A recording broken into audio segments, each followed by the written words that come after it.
Thank you very much, Madam Minister. We are enormously obliged and thankful that you made it. And I know that we've both been running because we are running for the 2 days. And I think it's a good sign that the agenda of the COP is so rich and that we can really touch upon different areas which are important not only for tackling the climate change, but also for making sure that through our cooperation we can promote even closer partnership, better relationship, and focus on very, very concrete projects. I will start by revealing to you a secret. The commissioners at the Commission are, of course, very important people, we believe so, but the directors general, I would say, are coming in a very special category.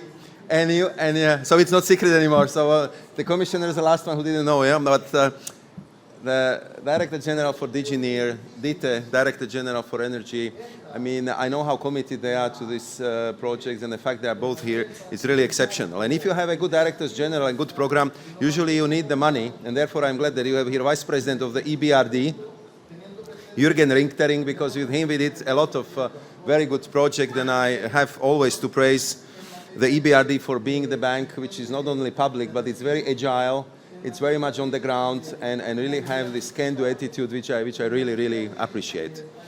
And coming to the topic of our discussion, we really believe that our cooperation on the clean tech cooperation can really help us to build in Mare Nostrum, on the both sides of Mediterranean, more prosperous, peaceful, and more sustainable future. And of course, we know that to get it, you have to have not only right policy choices, the investment incentives, but first and foremost, innovative and technological solutions. And therefore, the cooperation in the field like renewable energy, hydrogen, energy storages are the topics which I discussed in every single meeting I attended since yesterday, because without breakthrough in these technologies, it will be very difficult to keep our planet below the overheat of 1.5 degrees Celsius as we aspire in EU to be climate neutral continent just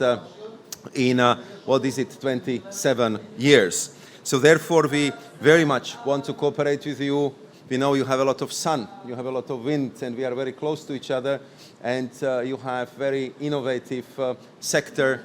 You have all the interest and political drive to be leader in this regard. And therefore, I just would like to officially say that we are very interested in strengthening further our not only bilateral cooperation, but our regional cooperation with the whole Mediterranean. And we know that we have to work on technologies, on cooperation, but also on investment. And therefore, I'm glad that Jürgen is with us, because what we hear again in every meeting, that unprecedented levels of the investment would be needed. And therefore, of course, we need to brainstorm together what we can do with multi-source financing, with leveraging, with guarantees, with the risking mechanism, so we can bring more private investment into developing of our economic strategies. And I think that through the projects like the EU-Morocco Green Partnership, which I can tell you that if you look at the other project of this type, this is clearly the deepest and most comprehensive sustainability-driven partnership which was concluded by the EU so far, and we are very happy that it was concluded with your country, because we found an excellent partner in Morocco. We are also very proud about the Memorandum of Understanding on renewable hydrogen with Egypt, where we see there is also a huge potential.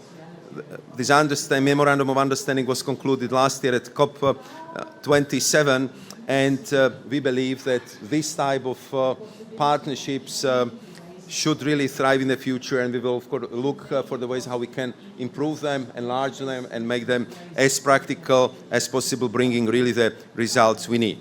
And of course, these endeavors are aligned with the European Union's Global Gateway objectives alongside the European Union Agenda for Mediterranean and its €7 billion economic investment plan, which I believe will help to bring the necessary investment in that regard.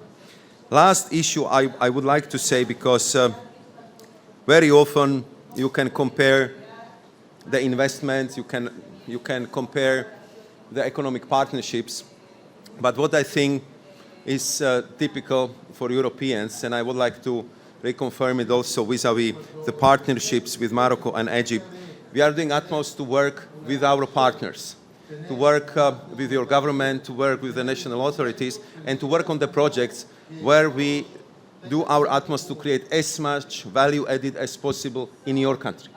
Because we want to be partner, because we know that your prosperity would be our prosperity, and it would generate more cooperation, and it will be good for both of us. So therefore, I'm very happy that through all the host of events you've been attended here in Dubai, that we had this opportunity to kind of also optically reconfirm the interest which we have in making sure that our partnership is even more thriving in the future. Thank you very much, Madam Minister, and thank you all.